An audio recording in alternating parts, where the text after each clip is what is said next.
इस स्ट्रक्चर को ध्यान से देखना। आप नजदीक आ जाओ चाहे, इस स्ट्रक्चर को देखो ध्यान से, ये क्या है। ये क्रॉस सेक्शनल व्यू है जो इसके अंदर है, जो इसके नीचे जहाँ सैंपल आपका जा रहा है, वेपराइज हो रहा है, हीट हो रहा है और उसके बाद बॉल लग रहा है। यहाँ देखो ये आपका जो है, जो इसका क्रॉस सेक्शनल व्यू किया हुआ है, यहाँ आपका इंजेक्ट होता है जो रबड़ का सेक्टर लगता है, मैं इसको ओपन करके बताऊंगा अभी। इसके जस्ट नीचे जो है आपका लाइनर होता है, जो हम लूप की बात कर रहे थे, वहाँ यहाँ लूप नीचे लाइनर होता है हमारा। ठीक है, लाइनर कैसा होता है,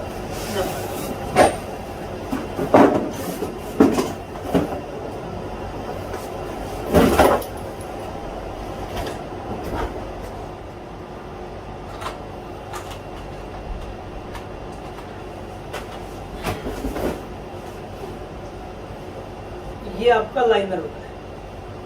ठीक है, इस पर्टिकुलर लाइनर, ये लाइनर जो इस हमारी जो इनलेट की बॉडी है उसमें बंद है, उसके ऊपर बाहर से जो है आपका मेटल सरफेस लगा हुआ है, ये वाला मेटल सरफेस को, ये वाला लाइनर।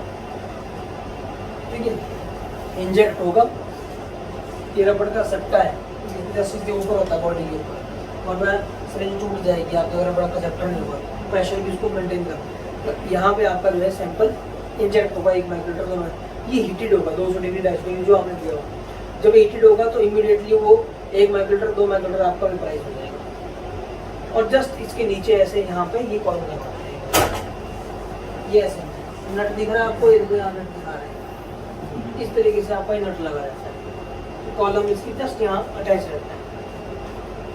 तो सैंपल वेपराइज हुआ, ऊपर से फ्लो आ रहा है आपका। जब मैं गैरेज फ्लो बताता हूँ, गैरेज फ्लो कहाँ से कैसे आता है आपके पास, क्योंकि वहाँ तो आपको पता है कि मोबाइल फेज ऊपर से आ रहा है आपका ना, तो मोबाइल फेज आ रहा है, सोचो मोबाइल फेज आ रहा है, इसको ले जाएगा साथ ले जाएगा। अब इसमें मोबाइल फेज कहाँ से आएगा,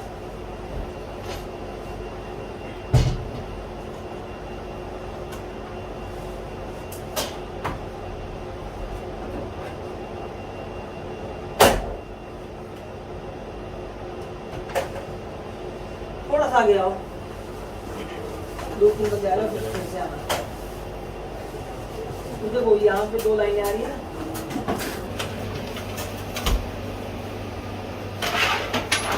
ये देखो गैस कनेक्शन यहाँ लगे हुए पीछे। ठीक है, यहाँ ये गैस लगी हुई है ना, ये वाली है ना, ये गैस कनेक्शन इसको लगी हुई है। ठीक है, ये गैस कनेक्शन यहाँ लगी, ये हमारा कंट्रोलिंग यूनिट, जो मैं शुरू में बताया था ना कि हम 100 PSI लिमिट है हमारे इंस्ट्रूमेंट की, वो 100 PSI इसकी लिमिट है। ये जो इसको बोलते हैं EPC, EPC मतलब कि इलेक्ट्रॉनिक न्यूमेटिक कंट्रोलिंग यूनिट, जो कि हमारा फ्लो प्रेशर को कंट्रोल करती है। मैंने 1 ml का फ्लो बोला है ना, मैं मेथड बोलूँगा 1 ml पर मिनट का फ्लो चाहिए मुझे गैस का, तो वो ये देगा।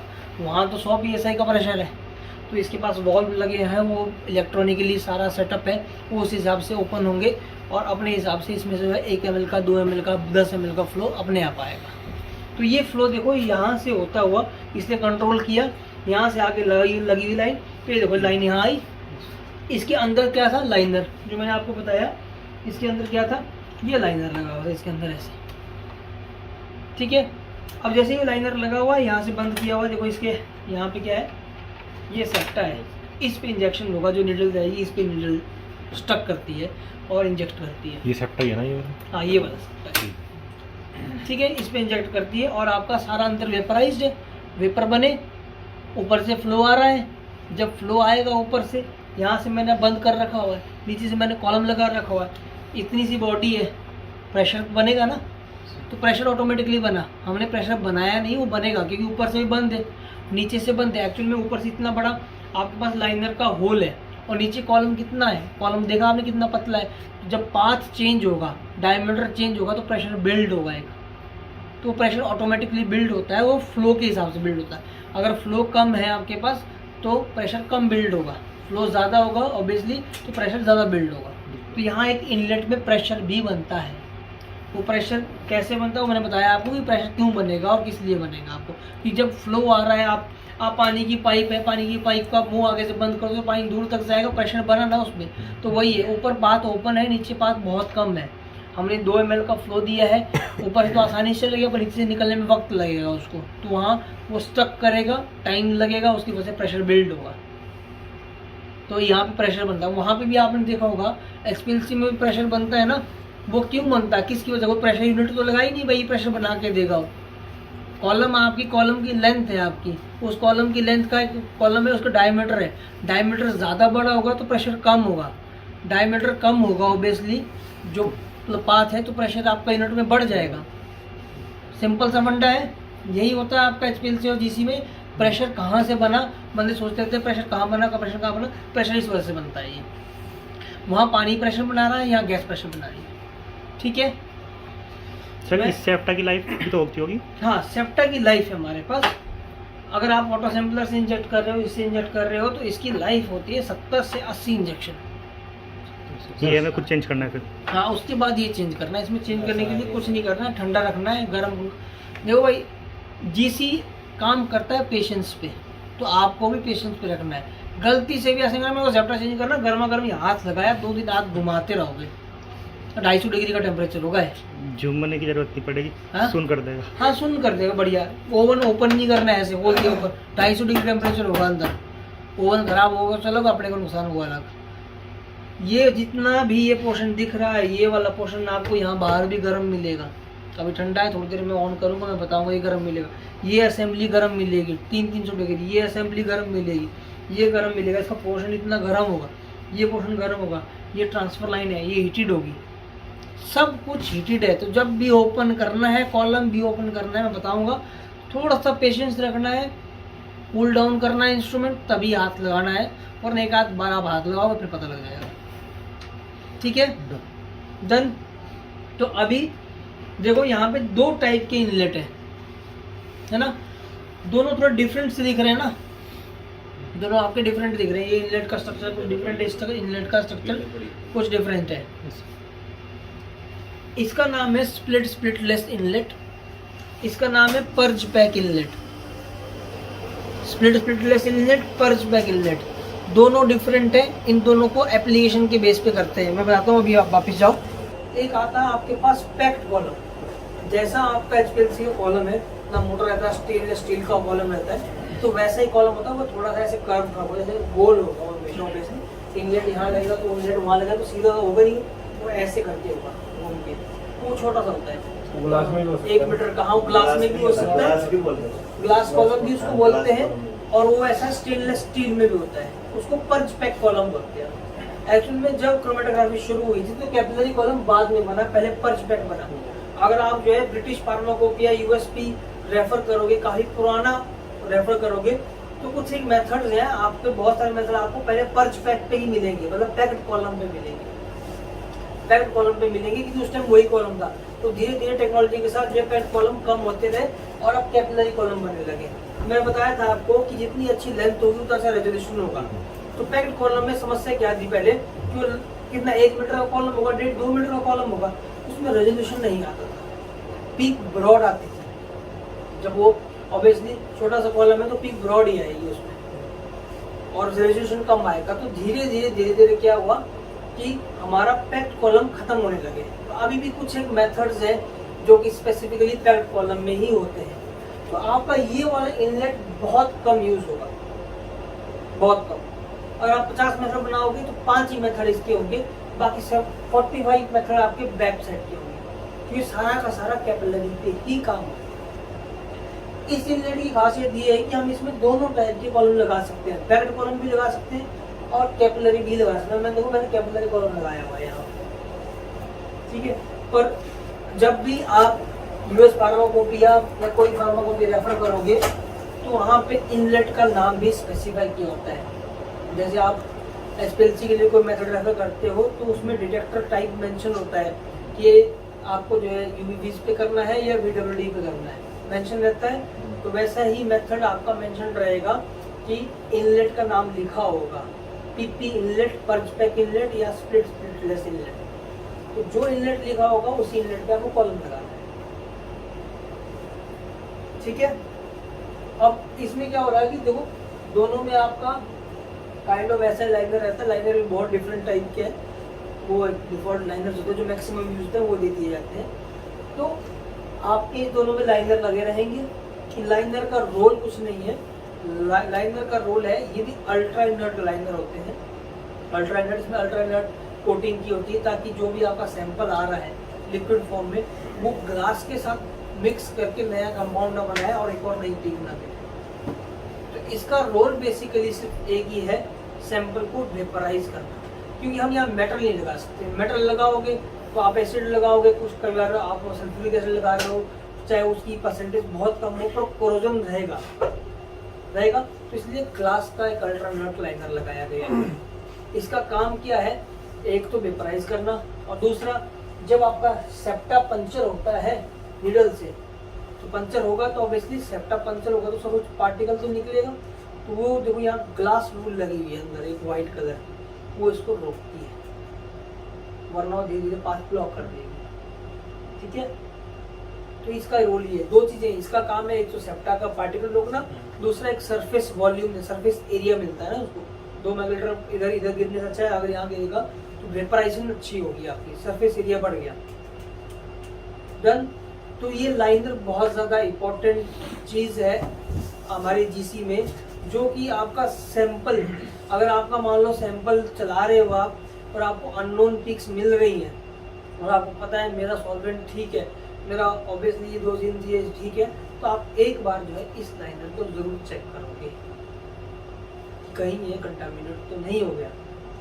ये तो हर सैंपल पे चेंज करना पड़ेगा? नहीं, हर एक सैंपल पे चेंज करने की जरूरत नहीं है, बहुत ज़्यादा है। हाँ, अगर आप बोलो कि आपने ऑयल सैंपल लगा दिया, फॉर एग्जांपल आपने कोई फैटी एसिड लगा दिया, फैटी एसिड लगा, जैसे मान लो मैं एग्जांपल लेता हूँ अमूल दूध, पता है सबको, वहाँ पे यही इंस्ट्रूमेंट लगा हुआ है अमूल में, बटाला में लोकेशन, अब हमने लोकेशन चेंज कर दी। थ्रू आउट इंडिया अमूल में यही इंस्ट्रूमेंट लगा हुआ है, थ्रू आउट इंडिया, चाहे गुजरात का आनंदा प्लांट हो, चाहे आपका पंजाब की कोई भी डेयरी हो जहाँ सब्सिडी दे रखी है अमूल ने। ठीक है, ये इंस्ट्रूमेंट लगा हुआ वहाँ पे, तो वहाँ क्या होता है वो घी के सैंपल लगाते हैं। घी क्या है, ऑयल है। ठीक है, अब आप ऑयल सैंपल लगाओगे तो उसमें ज़्यादा चांसेस कंटामिनेशन के ज़्यादा होते हैं, मतलब जल्दी वो घी जलेगा ऑब्वियसली तो काला पड़ेगा, तो ये सोचो जल्दी खत्म होता है। अब आप उस चीज़ में सोचो कि कोई और सैंपल लगाना है तो आपको कंटामिनेशन मिलेगी। फार्मा में क्या होता है, फार्मा में मैक्सिमम चीज़ें फिल्टर्ड आती है। फिल्टर्ड कैसी आती है, आपका सैंपल ऐसे ही रहता होगा, इतना साफ रहता है सैंपल, जब इतना साफ सैंपल रहता है तो ये चीज़ कम कंटामिनेट कम होती है। ठीक है, अगर आप गवर्नमेंट इंस्टीट्यूट में जाओ, रिसर्च इंस्टीट्यूट में, IIT रुड़की में चले जाओगे, IIT मंडी में चले जाओगे, वहाँ प्लांट सैंपल है, प्लांट एक्सट्रैक्ट निकालते हैं, लिक्विड नाइट्रोजन में उसको क्रश करते हैं, तो उसको फिर उसके बाद एक्सट्रैक्ट कर रहे हैं, है ना, फिल्ट्रेशन अच्छी नहीं करेंगे तो सैंपल इतना क्लियर नहीं होगा। अब प्लांट एक्सट्रैक्ट कितना भी आप सैंपल क्लियर कर लो तो वो आपको हमेशा ग्रीनिश कलर का मिलेगा। तो उस चीज़ में ये चीज़ें कंटामिनेशन ज़्यादा होती है, ये ज़्यादा ख़राब होता है, आपको रफली जल्दी चेंज करना पड़ेगा। इसकी कोई फ्रिक्वेंसी नहीं है, अगर आप एक दिन में 100 सैंपल लगा रहे हो तो 10 दिन में चेंज करना पड़ेगा, अगर आप एक दिन में 1 सैंपल लगा रहे हो 10 महीने में चेंज करना पड़ेगा। डोर चेंज कर सकता है। हाँ, यूजर डोर चेंज कर सकता है। आगे ये लाइनर नहीं पड़ता, आगे ये लाइनर ये डिफरेंट टाइप का है, इसमें ये लाइनर नहीं पड़ता है, इसका बॉडी रहती है अंदर, बॉडी में पतली सी ट्यूब होती है बस। तो आगे आपको चेंज करना नहीं है, आपको चेंज पीछे ही करना है। और अभी मैं एक बात बता दूं, अभी ये हेड जो लाइन लगी है ये ऊपर से लगी हुई है। ठीक है, अब एक असेंबली और आई हुई है आपके पास, उसका पर कुछ एक फिटिंग है नहीं अवेलेबल, तो वो मैंने मंगवाई है। तो ये असेंबली ऐसा साइड से लगेगी, तो ये ऐसा साइड ऊपर दिखेगा आपको। तो आप इस असेंबली पे ऑटो सैंपलर और हेड स्पेस एक ही टाइप में इंजेक्ट कर सकते हो, एक टाइम नहीं, मतलब सेम इनलेट पे आपका हेड स्पेस भी चला सकते हो और ये भी चला सकते हो। क्योंकि मैंने कहा कि आपका 90% आपका मेथड यही होगा, रेजिडुअल सॉल्वेंट आपके इसी में ही होंगे, लिक्विड इंजेक्शन में मैक्सिमम इसी में ही होंगे, मैक्सिमम। ये तो बहुत मतलब एक असेंबली है आई हुई है, वो असेंबली जो ये निकलेगा और साइड से लगेगा और ये ऊपर वाला स्पेस ऐसा खाली रहेगा, तो ऑटो सैंपलर आप इसके ऊपर रख सकते हो। ठीक है, तो मैक्सिमम यही यूज होगा आपका। डन। तो अभी आता है, इसका नाम मैं बता रहा था, स्प्लिटलेस इनलेट। स्प्लिटलेस इनलेट क्या होता है, अब इसकी कहानी बताता हूँ मैं आपको। जो नाम आ रहा है कि स्प्लिटिंग करना, अभी आपने मान लो 1 माइक्रोलीटर का इंजेक्शन किया, 10 ppm उसकी कॉन्सेंट्रेशन है। ठीक है, 10 ppm कॉन्सेंट्रेशन है आपकी, या 1 ppm कॉन्सेंट्रेशन है आपकी। पर कई जैसे आप मिथेनॉल लोगे तो मिथेनॉल की वेपर्स बहुत ज़्यादा बनते हैं। आप 1 माइक्रोलीटर इंजेक्ट करो और पानी के 1 माइक्रोलीटर इंजेक्ट करो, दोनों का वेपर वॉल्यूम डिफरेंट होगा। ऑब्वियसली पानी अलग वेपर बनाएगा और मिथेनॉल अलग बनाएगा। पानी के शायद ज़्यादा बनते हैं, मिथेनॉल के कम बनेंगे। कोई ऐसे सॉल्वेंट्स होते हैं जिनका वेपर्स बहुत ज़्यादा बनते हैं, आप चाहे तो 1 माइक्रोलीटर डाल रहे हो या 0.5 माइक्रोलीटर डाल रहे हो। अब इसकी कैपेसिटी तो फिक्स है ना, ज़्यादा तो नहीं डाल सकते आप इसमें, इसकी कैपेसिटी फिक्स होती है। अगर आप जितना और मान लो 0.5 माइक्रोलीटर भी डाल रहे हो और वेपर्स बहुत ज़्यादा बनेंगे, जितने ज़्यादा वेपर्स बनेंगे उतने वेपर्स आपके कॉलम में जाएंगे, तो एक टाइम बाद आपका डिटेक्टर सैचुरेट हो जाएगा। होता है एलसी में भी डिटेक्टर सैचुरेट होता है आपका, कभी पीक ऊपर ब्रॉड जाके ऊपर से ऐसे हो जाती है, होता है ना कई बार, या तो बहुत ब्रॉड हो जाएगी आपकी डिटेक्टर सैचुरेशन आ रही है। अगर हम इंजेक्ट ही 0.5 माइक्रोलीटर कर रहे हैं तो इससे कम और क्या कर पाएंगे, ठीक है। कॉन्सेंट्रेशन तो चेंज नहीं कर सकते क्योंकि भाई फार्माकोपी का मेथड है हमारे पास, हम कॉन्सेंट्रेशन चेंज नहीं करनी है या कुछ नहीं करना है। तो उसके लिए क्या होता है, इस इनलेट में क्या होता है, जैसे कि स्प्लिटिंग होगी। स्प्लिटिंग का मतलब मैं बताता हूँ क्या होगा। आपने मेथड प्रोग्राम जब एक डेमो और होगा, जब आपका एम्पावर बने लगेगा इसमें, तब मैं मेथड के साथ आपको लिंक करके बताऊंगा कि क्या है वो, ऐसे आपको आइडिया मिलेगा। फिर भी मैं बता देता हूँ हमने क्या होता है। स्प्लिटलेस इनलेट का मतलब होता है कि अगर मैंने स्प्लिट की कमांड दी, जैसे आप उसमें कमांड देते हो कि 1 ml का फ्लो 10 मिनट का रहना चाहिए, उसके बाद 10 मिनट बाद जो है फ्लो जो है 2 ml हो जाए, 3 ml हो जाए, ऐसा रहता है। रेडियंट सूप आप बोलते हो, ठीक है। तो मैंने इसमें मेथड में कमांड दी कि जो भी यहाँ वेपर बने उसको मैं 1:1 की स्प्लिट रेशो में सेपरेट कर। 1:1 का मतलब हुआ, यहाँ मान लो वेपर्स बने किसी एक सैंपल के 100 microlitre vapour volume, 1 microlitre inject हुआ है, वो लिक्विड है, और जो वेपर भी कैलकुलेट होते हैं वो माइक्रोलीटर में ही कैलकुलेट होते हैं। मान लो वो 100 माइक्रोलीटर है, अगर मैंने 1:1 का उसको रेशियो दिया या ऑर्डर दिया कि स्प्लिट हो जाओ 1:1 में, 1:1 का मतलब 50-50, तो 50% वॉल्यूम वेपर्स का कॉलम में जाएगा और 50% वेस्ट हो जाएगा। तो 50% जो वेस्ट हो जाएगा वो यहाँ से बाहर निकलेगा। तब देखो फायदा क्या हुआ है इसका, 1 ppm का सोल्यूशन, 1 माइक्रोलीटर का इंजेक्शन है ना, वॉल्यूम जो बना उसको हमने रिड्यूस कर दिया, पर कॉन्सेंट्रेशन चेंज नहीं हुई है। हमने 1 माइक्रोलीटर के इंजेक्शन को भी जो वेपर बने उसको भी हमने आधा कर दिया, कॉन्सेंट्रेशन वही रही। वरना अगर आपको 100 जो वॉल्यूम बना था उसको कम करने के लिए आपको इंजेक्शन वॉल्यूम कम करना पड़ता, तो आप कितना कम करोगे, कितना ही कम करोगे, तो वो तो एक मिनिमम लेवल है। तो 1:1 मैंने इसलिए बताया कि 50-50 कर दिया। अगर मैं इसको 100:1 करता हूँ, इसमें लिमिट है 1000 तक आप स्प्लिटिंग कर सकते हो, 1000:1 इतनी इसकी कैपेसिटी है कि आप इसको इतना कर सकते हो कम, कितना कम। तो 1 पोर्शन जो रहता है, ये परसेंट नहीं है, 1 पोर्शन याद रखना है इसको, 100:1। तो 1 पोर्शन जो है आपका कॉलम के अंदर जाएगा, वो हमेशा कांस्टेंट रहता है। जो आपका बाहर वाला 1000 है, 900 है, ये वाला पोर्शन आपका बाहर निकलेगा। तो 1:1 मैंने इसलिए पहले बताया, 1:1 का मतलब 50 अंदर 50 बाहर, 50% अंदर गया, 50% बाहर गया। अगर इसको 2:1 कर दूं तो क्या हुआ मैथमेटिकली, 75% बाहर गया, 25% अंदर गया। 25% बोल रहा हूँ वॉल्यूम का, ठीक है, पर कॉन्सेंट्रेशन कितनी है, 1 ppm। 3:1 कर दूं, 100:1 कर दूं, तो वो वैसे ही कैलकुलेट होता रहेगा आपका। बहुत मिनिएचर क्वांटिटी बन रहा है। हाँ, बहुत कम चीज जो है आपकी अंदर जाएगी, तो उससे क्या होगा, आपकी पीक शार्प होगी, आपका कांस्टेंट वो जो कंसंट्रेशन थी वो भी बनी रही है आपकी, कि कंसंट्रेशन क्या है आपकी, ठीक है। और साथ में आपका स्प्लिट रेशो आपने बढ़ा दी, तो आप उसको कंट्रोल कर पा रहे हो, है ना। 1 ppm सॉल्यूशन, देखो कंसंट्रेशन चेंज नहीं होगी। बहुत सारे लोग क्या करते हैं, 100:1 सोचते हैं यार कंसंट्रेशन पता नहीं, हमने अंदर जो है कम कर दिया, हमने अंदर अमाउंट कम किया है, ppm उतना ही रहा। 10 ppm है तो अंदर भी 10 ppm गया, बाहर भी 10 ppm गया, पर वॉल्यूम कितना है आपने वो रिड्यूस कर दिया। तो ये सब वहाँ पर करते होंगे जहाँ पर मतलब कुछ स्पेसिफिक कंपाउंड्स होंगे, जहाँ स्पेसिफिक कंपाउंड है, देखो आप बेसिकली फार्मा से, ठीक है, तो आप हमेशा मेथड रेफर करोगे, आप मेथड डेवलपमेंट नहीं करोगे। करते हैं नहीं करते ना, तो यूएसपी में आपको दिया रहेगा हमेशा कि आपने स्प्लिट रेशियो कितनी देनी है, 100:1, 200:1, 1:1। ये मेथड में डालने पड़ेगी। ये मेथड में लिखा होगा, अच्छा मेथड पैरामीटर में लिखा नहीं, होगा। वो तो हमारे स्पेक एसटीपी में आ गया, इसमें भी वो करना पड़ेगा। वो तो सॉफ्टवेयर में डलता है ना, सॉफ्टवेयर में। हाँ। जैसे आप ग्रेडियंट्स लाते हो, हाँ। तो ग्रेडियंट में क्या करते हो आप, 1 मिनट तक 1 ml का फ्लो, हाँ। अगले 5 मिनट में उस फ्लो को घुमा के कहीं और पहुंचा देंगे, हाँ। है ना। तो सॉफ्टवेयर में कमांड दोगे तो वही कमांड यहाँ भी देगी। हाँ, तो मैं ये बता रहा हूँ कि एक्चुअली में स्प्लिट क्या है, क्यों स्प्लिटिंग कर रहे हैं। और दूसरा मैंने नाम लिया था इसका स्प्लिटलेस। स्प्लिट का मतलब पता लग गया। स्प्लिटलेस में क्या हुआ कि यहाँ वाला लाइन है, यहाँ एक वॉल्व लगा हुआ है, प्रोपोर्शनेटिंग वॉल्व है, ये बंद हो जाएगा। जब ये बंद हो जाएगा तो वो लाइन में बैक प्रेशर आ जाएगा, तो वो लाइन बंद हो गई, तो आपका सारा का सारा सैंपल जो भी होगा वो सीधा कॉलम लोड होगा। वो स्प्लिटलेस है। वो हम तब करते हैं, कुछ एक कंपाउंड्स ऐसे हैं, ट्रेस एलिमेंट्स जिनको हम बोलते हैं, जिनकी वेपर वॉल्यूम कम बनता है, उनका रेस्पॉन्स कम है हमारे पास, है ना, तो उसको हम सारा का सारा सैंपल इंजेक्ट करें, उसमें हमको स्प्लिटिंग की जरूरत नहीं है। दोनों तरफ से काम करना। दोनों तरफ से अब काम करेगा आपका, ठीक है। आगे वाले में कुछ नहीं, आगे वाले में स्प्लिट ऐसा कोई कंसेप्ट नहीं है, जो बनेगा वो सीधा कॉलम में जाए।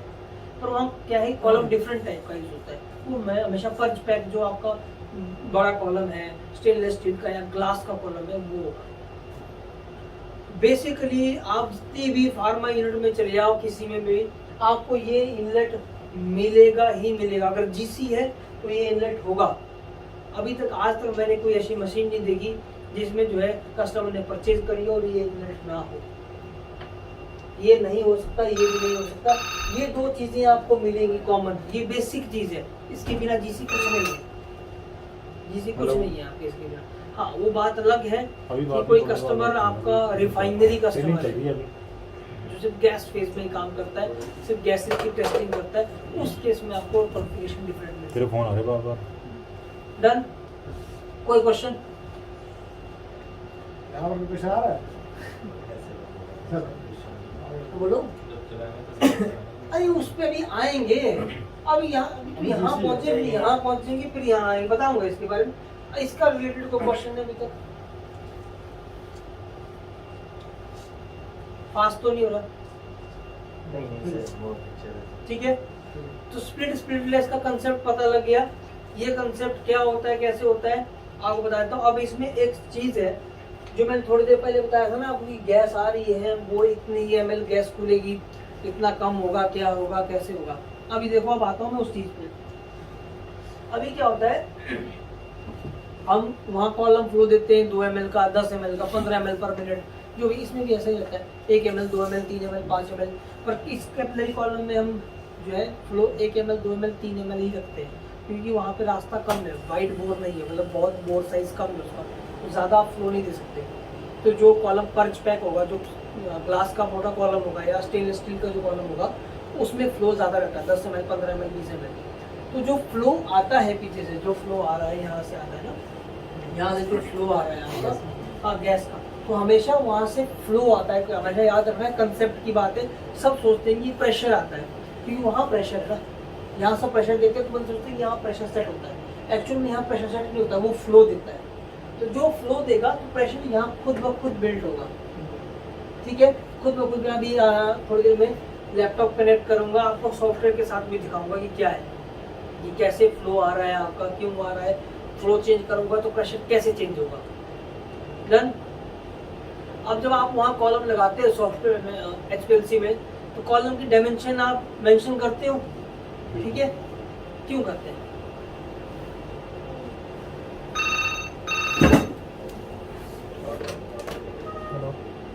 कॉलम की डायमेंशन हम मेंशन क्यों करते हैं HPLC में? आंसर। सिस्टम पर मेंशन नहीं करते, आईडी मेंशन करते हैं, आईडी मेंशन करते हैं, आईडी मेंशन करते हो, आईडी मेंशन करते हो, उसमें कुछ तो होगा, बोर्ड साइज HPLC में कुछ तो होगा। वो तो स्पेक एसटीपी में बनाते हैं। जब आप सॉफ्टवेयर में डालते हैं बाहर में, तो उसमें 5 माइक्रो 10 माइक्रो का कुछ नहीं डालते, तो वहाँ कॉलम आईडी डलती है, आईडी डलती है ना। वो आईडी इन हाउस तो है नहीं आपकी, वो आईडी कौन सी होती है, जो कि कॉलम की आईडी है। इन हाउस आईडी डालते हैं, लेकिन वो आईडी क्या है कि एज पर फार्माकोपी या एज पर इन हाउस जो एनालिसिस मेथड है, जो डेवलप किया कि उस बोर्ड साइज का, इस लेंथ का है। आप बोर्ड साइज डालते हो ना, है ना? वो इसमें क्या एस्टिमेट डालते हैं? सॉफ्टवेयर में उसमें डालते हैं, सॉफ्टवेयर में ऐसा कुछ डालते हैं ट्यूबिंग वगैरह सब कि ट्यूबिंग मान लो कोई कॉलम लिया था जो इस साइज का था, अब आपने कॉलम इस साइज का नहीं, नहीं, उसका ऐसा कोई नहीं लॉजिक होता, ऐसा नहीं होता। तो उसमें बोर्ड साइज उसका कुछ कुछ नहीं डालते हैं, लेंथ डालना है, डायमीटर डालना कुछ है। नहीं डालते। इस केस में एजिलेंट के मतलब जीसी के केस में मैंने बताया कि लेंथ डिफरेंट होती है कॉलम की, 50 मीटर का कॉलम है, 30 मीटर का कॉलम है, 100 मीटर का कॉलम है। तो आपको स्पेसिफाई करना पड़ता है सॉफ्टवेयर में कि मैं कौन सा कॉलम यूज कर रहा हूँ। जैसे ये कॉलम है, ठीक है, 2 कॉलम है आपके पास, मान लो मेरे पास ये 2 कॉलम है, दोनों की देखो डायमेंशन लिखी हुई है यहाँ पे। एक जो है एक 50 मीटर का लेंथ है, एक की 30 मीटर लेंथ है। एक बोर साइज दिया हुआ है इसमें 0.32, ये है 0.320, ये mm, ये भी mm, और ये 30 माइक्रोन, ये 1.8 माइक्रोन फिल्म थिकनेस। इसका मतलब क्या हुआ, 30 मीटर 50 मीटर की लेंथ है कॉलम ठीक है, कॉलम ये लेंथ 50 मीटर, ये 30 मीटर कॉलम है, ये लगा हुआ है 30 मीटर लेंथ है इसकी, ये इधर से उधर, ठीक है। और मैंने कौन सा कॉलम लगाया था, HP का लगाया, इसका बताता हूँ। 30 मीटर की इसकी लेंथ है, 0.320 ये इसका डायमीटर है। मतलब अगर आप ऐसे देखना शुरू करोगे तो आपको पता नहीं लगेगा कि दिख भी रहा है कि नहीं दिख रहा है। आउटर इनर, हाँ, कोर नहीं दिख रहा, अंदर का डायमीटर, नॉट आउटर, सर्कल का डायमीटर, हाँ, 4 साइज अंदर का नहीं, outer outer edge to edge, ठीक है, एज टू एज। हाँ, होल नहीं दिखता हाँ, उसमें। तो वो इसका कितना है 0.32 mm मिलीमीटर, तो उसको माइक्रोमीटर में कन्वर्ट करेंगे तो कितना हुआ 320 माइक्रोमीटर। कुछ नहीं होता 320 माइक्रोमीटर, मतलब कितना 1 mm 2 mm से कम 320 माइक्रोमीटर है। और इसमें फिल्म थिकनेस भी लगी, फिल्म थिकनेस है उसमें जो स्टेशनरी फेज लगा हुआ है। अब सोचो वो इतना कम बोर्ड साइज के अंदर भी एक कोटिंग है स्टेशनरी फेज की, वो कितनी है 0.25 माइक्रोमीटर। तो अंदर होल कितना बचा होगा, मतलब इतना पतला होगा कि हमारा जो नीडल होती है, इंजेक्शन लगता है, वो भी बहुत मोटी है, वो भी नहीं जाएगी उसमें। डन। उतना कम बोर साइज है उसमें अंदर गैस जाने के लिए, ठीक है। तो अभी क्या होता है, जो प्रेशर की मैं बात कर रहा था, वो प्रेशर जो है डिपेंड करता है आपका 2 चीजों पे, एक कितना फ्लो दे रहे हो और कॉलम की डायमेंशन क्या है। कॉमन एग्जांपल देता हूँ आपको, घर में 10 मीटर की पाइप ले लो, ठीक है, उसको पानी में भर लो और जोर लगाओ, पानी उस तरफ निकलना चाहिए। 10 मीटर की पाइप है, आप एक फोर्स लगाओगे, प्रेशर लगाओगे, मुंह से पानी निकलेगा। उसको 20 मीटर कर दो, प्रेशर बढ़ाना पड़ेगा। उसको 10 मीटर फिर कर दो, अगर उसका 1 सेंटीमीटर का डाया है उसको 0.5 सेंटीमीटर कर दो, प्रेशर बढ़ेगा। सिंपल कंसेप्ट है, कंसेप्ट समझ आ गया इसका कि वो प्रेशर कहाँ से जनरेट हुआ। इनलेट में, इनलेट जो इनलेट है यहाँ तो एक तो हो गया टेम्परेचर आपका, वहाँ प्रेशर डेवलप हो रहा है। हाँ देखो इनलेट में एक तो हो गया आपका टेम्परेचर, क्यों दिया हमने डिस्कस किया कि टेम्परेचर वेपराइज करने के लिए होगा। दूसरा उसमें इनलेट में क्या दे रहे हैं हम, प्रेशर। प्रेशर अपने आप ऑटोमेटिकली बिल्ड हो रहा है और वो 2 चीजों पर डिपेंड करता है, एक आपका कॉलम की डायमेंशन क्या है, दूसरा आपका फ्लो कितना जा रहा है कॉलम में। भाई अब आप जो है 4 ml का फ्लो कॉलम में जा रहे हो तो पास तो वही है, फ्लो ऊपर से आता जा रहा है, 4 ml तो लगातार आता रहेगा, प्रेशर बिल्ट होता रहेगा, एक टाइम पे सैचुरेट हो जाएगा, इससे ज्यादा नहीं होगा, उतने में वो निकल रहा है, इतना प्रेशर चाहिए उसको, ठीक है। अगर वो बोर्ड साइज बड़ा हो जाएगा तो प्रेशर कम हो जाएगा, फ्लो कम होगा तो प्रेशर भी इनलेट का कम बनेगा। तो वो इनलेट का प्रेशर यहाँ बनता है, वो हेल्प करता है आपका सैंपल को कॉलम के अंदर जाने के लिए। कि कॉलम का बोर्ड साइज तो बहुत कम है ना, अगर ऊपर से फ्लो 4 ml का, अगर वो प्रेशर नहीं बनेगा ऊपर तो ट्रैवल कैसे करेगा उसमें। तो वो प्रेशर जो है इस तरीके से बनता है कि आपका फ्लो आया पीछे से, कॉलम फ्लो हमने जो दिया, जो आप कॉलम फ्लो देते हो 1 ml 2 ml 5 ml जो मैं फ्लो दूंगा इसमें, उस अकॉर्डिंगली प्रेशर बना। तो प्रेशर कैसे बनता है, डायमेंशन आपको सॉफ्टवेयर में मेंशन करनी पड़ेगी। अगर आप डायमेंशन मेंशन नहीं करोगे तो इनलेट का प्रेशर बढ़ेगा नहीं, वो शट डाउन हो जाएगा, उसको समझ ही नहीं आएगी। नहीं तो एक चीज है ना, ये उसमें आपका डायमेंशन का जो आपका फ्लो, तो जो आपने सेटअप दिया है 4 ml 2 ml जो भी, इसमें डायमेंशन का क्या रोल है? डायमेंशन का करो नहीं सर। तो हमारे जैसे कि 250 माइक 250 mm कर ले चाहे 150 का ले, उसमें हमारे फ्लो चाहे उसको 1.5 का देंगे, उसमें भी वही देंगे, उसमें भी ये देंगे। उसमें तो केवल आरटी का वेरी करता है कि प्रेशर भी तो करता है सर। 5 माइक्रोन 10 माइक्रोन का अलग चीज हो गया। 10 माइक्रोन और 5 माइक्रोन आपकी डायमेंशन ही है। नहीं वो पोर्ट साइज पोर्ट साइज है। लेंथ का उसमें क्या रोल है, क्योंकि लेंथ का इतना डिफरेंस आएगा। देखो सर, ये लेंथ आपका 150 mm पे आरटी चलो पहले मैं- आएगी, 250 mm का है तो आरटी थोड़ी सी सिंपली क्वेश्चन है कि how sample elution relevant to the dimension dimension पे क्यों नहीं हो सकता, क्यों नहीं होगा? मैंने एक एग्जांपल दिया सर, आप ट्राई कर लेना कभी घर पे। नहीं देखो आपसे तो 30 metre 30 metre So how the 40 instrument metre is- how the instrument का क्या फर्क है ना? Yes, तो इंस्ट्रूमेंट का फर्क है नहीं sir. No, how the instrument is working on this principle, ये तो बता रहे प्रिंसिपल हैं। इसलिए ये वर्क तो करेगा समझ रहे क्योंकि हैं। सर देखो 30 मीटर का कॉलम है। आरटी क्या होती है? आरटी क्या होती है?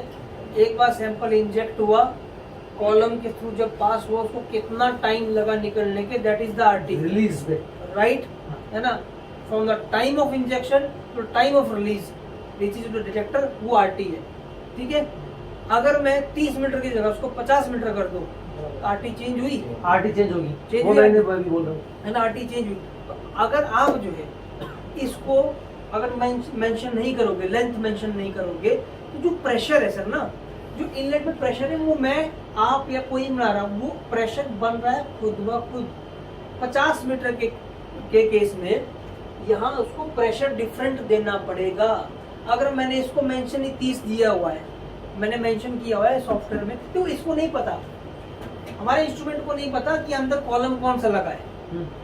वहाँ आप 10 मीटर का कॉलम लगाओ, 50 का लगाओ, उसको नहीं पता, उसको हमें बताना पड़ेगा तेरे पास कॉलम कौन सा दिया है हमने। तो हमने सॉफ्टवेयर में पहले मेंशन किया कि भाई ये वाला कॉलम लगा हुआ है। जब सॉफ्टवेयर में मेंशन किया कॉलम, जब 1 ml का फ्लो आया उसमें, तो एक पर्टिकुलर प्रेशर जनरेट होगा ना। नहीं सर मेरा कंसर्न Instrument defines नहीं मेरा something. कंसर्न नहीं किया। हाँ। कुछ करता है। नहीं, मेरा कंसर्न क्या था, ये मेरा आपका कूलर है 30 मीटर का, इसमें पोर साइज है 0.5 माइक्रोन। हाँ, ठीक है, आपने प्रेशर इधर से इनलेट से प्रेशर नहीं दिया नहीं फ्लो प्रेशर तो एक फ्लो तो आप दोगे ही ना, उसमें कितने mm का फ्लो देना है? हमने मानो 1 ml का फ्लो 1 ml का फ्लो नहीं, आपका स्पेक एसटीपी में मेंशन होगा। स्पेक नहीं, आपने मानो मेथड है, मेथड में 1 ml का फ्लो दिया हुआ मेथड में 1 ml का फ्लो है। है। 1 ml ये 30 मीटर का कूलर 30 मीटर का। 0.5 माइक्रोन का ही है। ठीक है, इधर से तो इनलेट से तो आपका प्रेशर शुरू हो जाएगा, शुरू हो जाएगा। क्योंकि उस 5 माइक्रोन में से प्रेशर जनरेट हो। अब ये 30 मीटर पे है, ये 32 मीटर पे है, या 50 मीटर पे, हमारा पोर साइज तो यही है ना जिसमें से निकल रहा है। हाँ, ठीक है, सेकंड है। अब आपका रिटेंशन टाइम पे इफेक्ट पड़ता, वो मान लिया कि आपका लेंथ है उस हिसाब से पड़ता, उसमें प्रेशर का कहाँ फर्क पड़ना, क्योंकि हाँ, वो तो फर्क- इनलेट से फर्क पड़ना है ना। सर आपका 5 माइक्रोन की बजाय 10 माइक्रोन हो जाएगा, तो आपका स्मूथ जब चले सर- जाएगा। 1 ml का फ्लो जब जो है 5 से 10 फर्क डाल रहा है नहीं, माइक्रोन नहीं, में, प्रेशर बढ़ेगा ना। नहीं मैं वो बोलते हैं क्वेश्चन लेंथ बढ़ेगी, प्रेशर बढ़ेगा, सीधा कॉन्सेप्ट। क्वेश्चन इस तरह से है सर कि अगर हमने ये कॉलम लगाया, सर मैं क्वेश्चन समझ गया, सर मैं आंसर दे रहा हूँ आप। हमने कॉलम लगाया ये, हमारा स्टूडेंट कैलकुलेट करेगा। हाँ हाँ ठीक है ना, अब हमने लगाया ये, लिख दिया 15 मीटर, हाँ, तो क्या फर्क पड़ेगा? क्या फर्क 15 पड़ेगा? मिनट आपने क्या फर्क पड़ेगा? हाँ, मेरा कंसर्न ये आता है कि आपने 30 है, देखो आपने आपका बताइए। 30 है, मैं समझ गया। 30 आ गया, समझ गया सर, ठीक है। समझ गया। अगर गलती से था 32, हाँ। इसने 30 ही डाल दिया, 30-32 फर्क नहीं पड़ेगा, चलो 15 example 15 और है। 30 में हाँ, फर्क पड़ा। example। देखो 15 मीटर जब होगा आपका, आप याद रखना 15 मीटर एक लेंथ हो गई। जब वो गैस उसमें जाएगी, है ना, गैस उसमें जाएगी, तो उसको वो चीज ट्रेवल करनी है। हाँ, ये travel करनी है। मैथमेटिकल इक्वेशन है, ट्रेवल करनी है। मैथमेटिकल इक्वेशन है।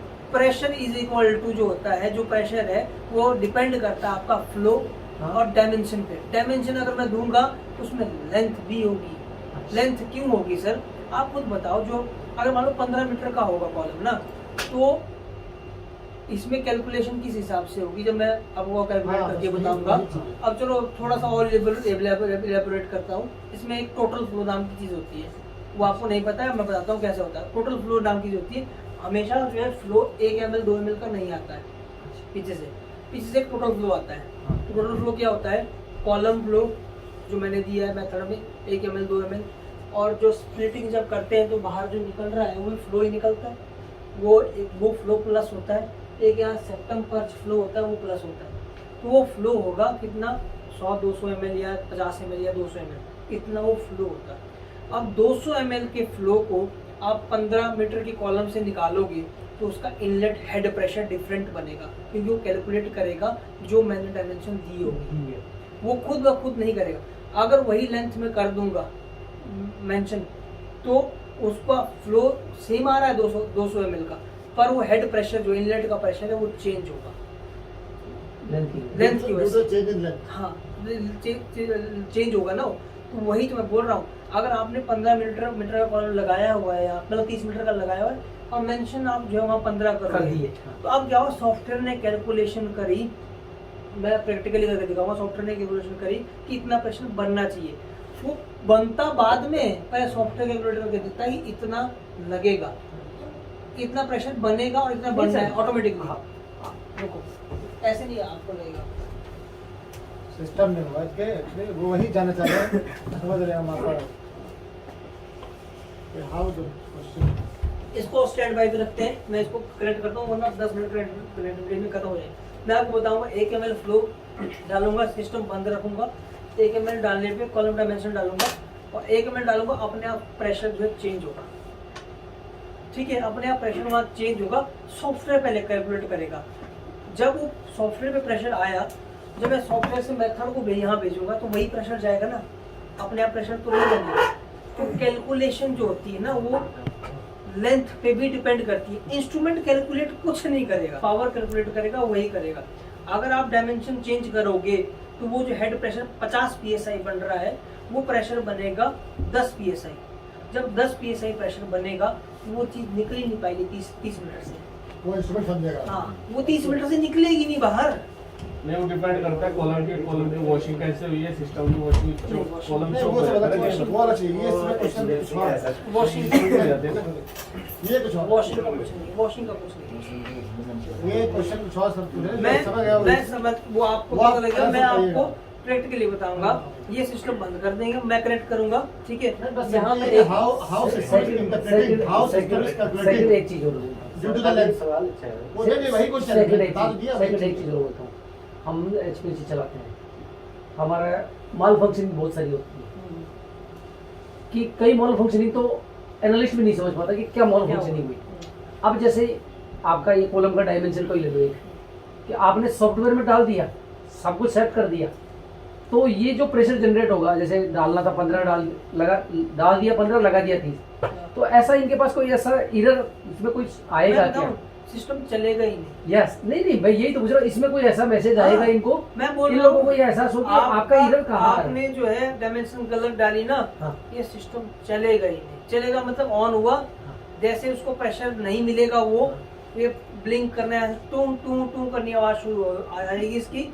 और जैसे अगर आप उस टाइम पीरियड में 2 मिनट में उस ठीक नहीं करते, सिस्टम प्रेशर शट डाउन कर देगा हम और लोग सिस्टम बंद हो जाएगा। सर, लेकिन इंस्ट्रूमेंट में हम चाहे ब्राउन कमांड दे रहे हो चाहे राइट कमांड दे रहे हो, तो उसको चलना चाहिए, आरटी वाटी तो आएगी।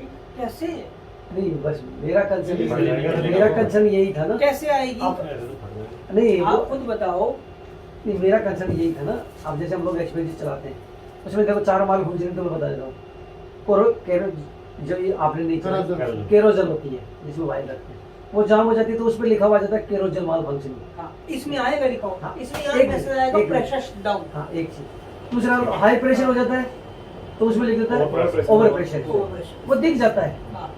तीसरी चीज, कॉलम लीकेज, तो एक ये तो सेंस नहीं करती, सीमाजू रेजिडेंट जैसी है कि वो जैसे ही लीकेज होता है वो सेंस कर Colic देता sensor है, तो वो एक शो कर देता है। तो ऐसा ये ही आपको बता देगा। मेरा कंसर्न ऐसा ही था कि इसमें जैसे इन्होंने अगर ये रोंग मेंशन कर देते हैं तो उसमें कुछ इनको पता लग जाएगी यार हमसे कहाँ एरर हो रही है। बिल्कुल। तो ये क्या होगा, वो आपका प्रेशर शट डाउन देगा, रेडी सिस्टम आएगा नहीं, आप रन नहीं लगा पाओगे एक बार। ठीक ठीक है, अब आइडेंटिफाई आपको करना पड़ेगा। Yes. ऐसा स्पेसिफिक नहीं होगा कि कॉलम से लीक हुआ है, यस। ऐसा स्पेसिफिक नहीं होगा कि आपने डायमेंशन गलत डाली है। नहीं, मेरा कंसर्न क्योंकि अब आपकी चल रही है लेटेस्ट, तो आजकल हर जगह नई टेक्नोलॉजी देखो, बिल्कुल। जैसे उन्होंने एम्पावर, उन्होंने बहुत सारी चीजें दिखा रखी है, सीमाजू उन्होंने दिखा, ऐसे ही क्या क्या एक इनको माल फंक्शन पता लग जाए कि यार मेरे से कहाँ एरर हो रहा है। देखो, प्रेशर शट डाउन होता है तो दो ही चीजों से होगा, हाँ। या तो प्रेशर बना नहीं लीक है कहीं पे, लीक कैसे हो सकता है? सेप्टा आपका रप्चर हो गया, आपने 200 इंजेक्शन से सेप्टा नहीं चेंज किया तो उसमें होल बन जाएगा, तो अब इससे लीक होगा। एक कॉलम नीचे से लगा रहे हो आप, यहाँ नीचे से लगा रहे हो कॉलम, यहाँ से ये ढीला लगा, ये ठीक से लगा नहीं है। ढीला लगा तो ऑब्वियसली 50 psi प्रेशर है, इतना से लीक होगा तो लीक हो जाएगा। ठीक है। तीसरा, डायमेंशन सही नहीं है आपकी, मान लो और डायमेंशन है, ये सिर्फ एरर एक ही देगा, प्रेशर शट डाउन। अच्छा, ऐसा नहीं बताएगा, एक्चुअल रीजन बताएगा नहीं कि कहाँ फॉल्ट है। नहीं ऐसा कोई सेंसर मतलब नहीं है, सारा काम ही प्रेशर पे कर रहा है। प्रेशर पे कर रहा कहने का है। मतलब है नहीं, ये कहना चाह रहे हैं कि अब वो तो फिर आपको तो सारा ही आइडेंटिफाई करना पड़ेगा कि कहाँ कहाँ से एरर हो सकती है। कुछ भी नहीं होता है एक्चुअली में, अभी बहुत नया है। जब जो है एक्चुअली आप रूटीन में यूज करोगे तो कॉलम जो भी इंस्टॉल करेगा उसको पता रहेगा कि कितना टाइट करना है। जी जी। नहीं देखो, कॉलम की थ्रेड्स का तो पता कंपल्सरी होता है, यहाँ तक कि सेप्टा की थ्रेड्स का भी क्लियर होता है कि कितना सेप्टा को हम लोग टाइट करना है। सेप्टा का भी पता रहता है। अब देखो इसका मैं सेप्टा ओपन करके दिखाता हूँ अगर आपको। रखा हुआ है सिर्फ के ऊपर। नहीं इसका मैं इसलिए बता रहा हूँ, देखो इसके सेप्टा में एक होल बना हुआ है वैसे, और नया सेप्टा है। मैंने इसमें जो है कल 6 इंजेक्शन प्रिसीजन लगाए हैं। ठीक है, तो आपको पता लग जाएगा। देखो इसको सेप्टा को दोनों तरफ से देखो और पास करते रहो और आइडेंटिफाई करो कौन सा सेप्टा यूज्ड है, कौन सा नया है। हाँ ये यूज्ड है, लग रहा है आइडिया है ना। तो ये धीरे धीरे यहाँ पे होल बन जाएगा। देखो ये यूज्ड सेप्टा है, ये वाला, ये देखो होल इसमें भी है, पर ये देखो लग रहा है पता। तो ये चीज आपको ये रूटीन एनालिसिस में आपको देखनी है कि भाई मुझे चेंज करना है। अच्छा, इसके लिए वाइल की कैटेगरी भी कोई डिसाइड होती है? हाँ सर, है सर, नोट कर लिया, नोट कर लिया। एक्सपेंसी की वाइल नॉर्मल नहीं, जैसे ये वाइल एक कैटेगरी, परचेज करेंगे। उसकी वाइल अलग कैटेगरी में, जैसे वाटर स्मॉल अपनी वाइल्स को ज्यादा प्रेफर करता है। देखो हम जो है प्रेफर तो हम भी बोलते हैं कि नहीं, फिर वही वाला है ये- ना हम। ये वाइल है, हाँ, फिर आगे से हम लोग वही prefer ये करेंगे। वाइलें हैं, 100 वाइलें हैं आपके पास। तो दोनों में वही है, ये एक्सपेंसिव वाइल थोड़ी है, एक्सपेंसी की वाइलें वही है। तो इसमें सेपरेट है, ये अलग तरीके से ये अलग सेट है, ये अलग सेट है, इनलेट का सेट है। ये सब इंस्ट्रूमेंट ऑन तब करना है जब गैस ऑन होगी, और इंस्ट्रूमेंट बंद करने के बाद गैस बंद करनी है। ऐसा नहीं कि बंद पहले कर दिया, गैस बंद कर दी। गैस बंद कर दिया और इंस्ट्रूमेंट बंद। कूलिंग के बाद ही करना। मतलब कि इंस्ट्रूमेंट जब ऑन होगा तो उसमें गैस होनी चाहिए। उससे क्या इम्पैक्ट है अगर नहीं होती है तो? कॉलम खराब हो गया, कूलिंग नहीं होगी ना। कूलिंग होगी, कॉलम खराब हो यही- जाएगा आपका, मैंने यही प्रेशर चीज़ शट बोला। डाउन हो जाएगा देखो, आपका। ताजमहल बनाने के पहले रख रखाव की टेंशन रखनी चाहिए। देखो इनको सर, सबसे बड़ी, क्योंकि 100-200 का तो आता नहीं, नहीं इतने इम्पोर्टेंट होते हैं कि हाँ कंपनी बार बार देती भी नहीं।